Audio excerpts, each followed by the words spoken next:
Hello, my name is Cozette Griffin-Kremer, and it's a delight to be with you today to present a subject that's very close to my heart. That's doing deep networking for the AIMA.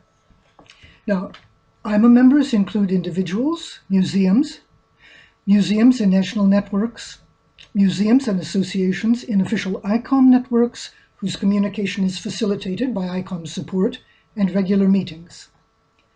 Networks begin somewhere with someone, and it is well worth thinking about their structure.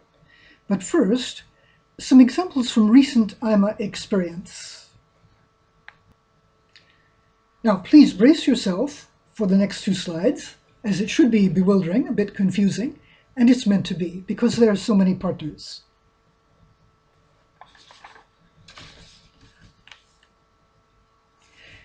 These are groups that have provided members to AIMA and, in some cases, have worked on joint projects with us. So I will come back to several of them as we move forward in the presentation. But this gives you some typologies. That is, there are other museums associations, learned societies, universities, database groups, formal or informal theme or skills-centered groups, and so on. Please notice that the ICOM logo includes their motto, "Museums have no borders, they have a network." Take a look for yourself here. Take your time afterwards and see it online. What sorts of networks are you or your institution involved in? It is really worth taking a closer look at what structures best fit your needs and how they come into being in the first place. Then consider how they can enable links to others, and imagine how your own group might mutate in the future. The AIMA was, from its beginning, the inheritor of long years of efforts to create a bridge between the Old East and Old West of Europe, before the walls fell. Thinking, planning, and deep commitment from the 1920s through the 1950s led to the founding of the AIMA in 1966. And as you can see, this got off to a big bang in what was then Czechoslovakia. Forward-looking as the AIMA is today, we still celebrate the many early members, and you can meet them. Just go to About Origins on our website, or to the many testimonies on early members and their sometimes quite hilarious experiences.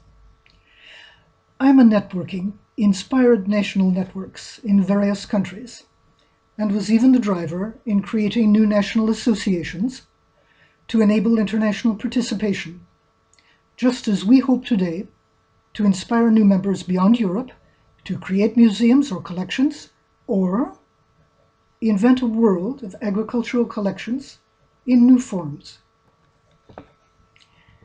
There's one word, one byword. Networks are people, and how they meet can be quite intriguing and serendipitous. For example, the European research project EARTH drew together scholars and collections from different fields to break down disciplinary barriers. EARTH brought us long-standing and active members into the AIMA, who brought us other friends such as EXARC, the Experimental Archaeology Open-Air Museums. Today, AIMA and EXARC both have members in the German Working Cattle Group that brings together individual and museum-based skilled holders in working with draft animals. A special aspect here is the time depth, from acquaintances and friendships that arose 30 to 40 years ago to recent or quite new encounters. And this particular web of contacts led to an outstanding collaborative project. Putting the distinguished journal Tools and Tillage online for free access by museums and researchers worldwide. These are the partners, but behind each group, there is one or two people. Our very first step goes back to 2018, when we put the indexes to Tools and Tillage up on the AIMA website, and by the end of 2019, Tools and Tillage was up free access for all on HEIDI, the Heidelberg University database. Tools and tillage was unfindable. It was vanished, it was admired from afar and forgotten, and now it is free access for anyone who wants to use it on Heidi. What is especially inspiring about Tools and Tillage is that it did what AIMA works to do today. Bring museums, collections, scholars, and skill holders together from every continent to understand how people interact with their environment through agricultural processes, producing the food and a great part of the material culture that sustain us.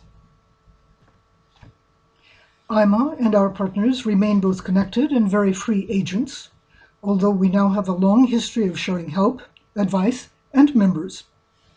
Any of the network partners, individual, museum, or association, may take the lead in new collaborative projects that we explore through our blog posts, newspapers, newsletters, and special reports. But can you go deeper? What do I mean by deep networking? So here's a proposal of one definition. First and foremost, always, networking is people. Tools and Tillage is an example of something deeper, when you don't even remember how a good idea started. You do know it comes from an internal dynamic of commitment to communicating information freely, actively seeking partnerships, aiding others, and remembering our mission to bring agriculture, food, people, environment together in museums. The AIMA plans to continue providing the opportunity for fruitful contacts, so our upcoming Congress will once again be a garden of exchanges, and we invite you to join us. Thank you very much.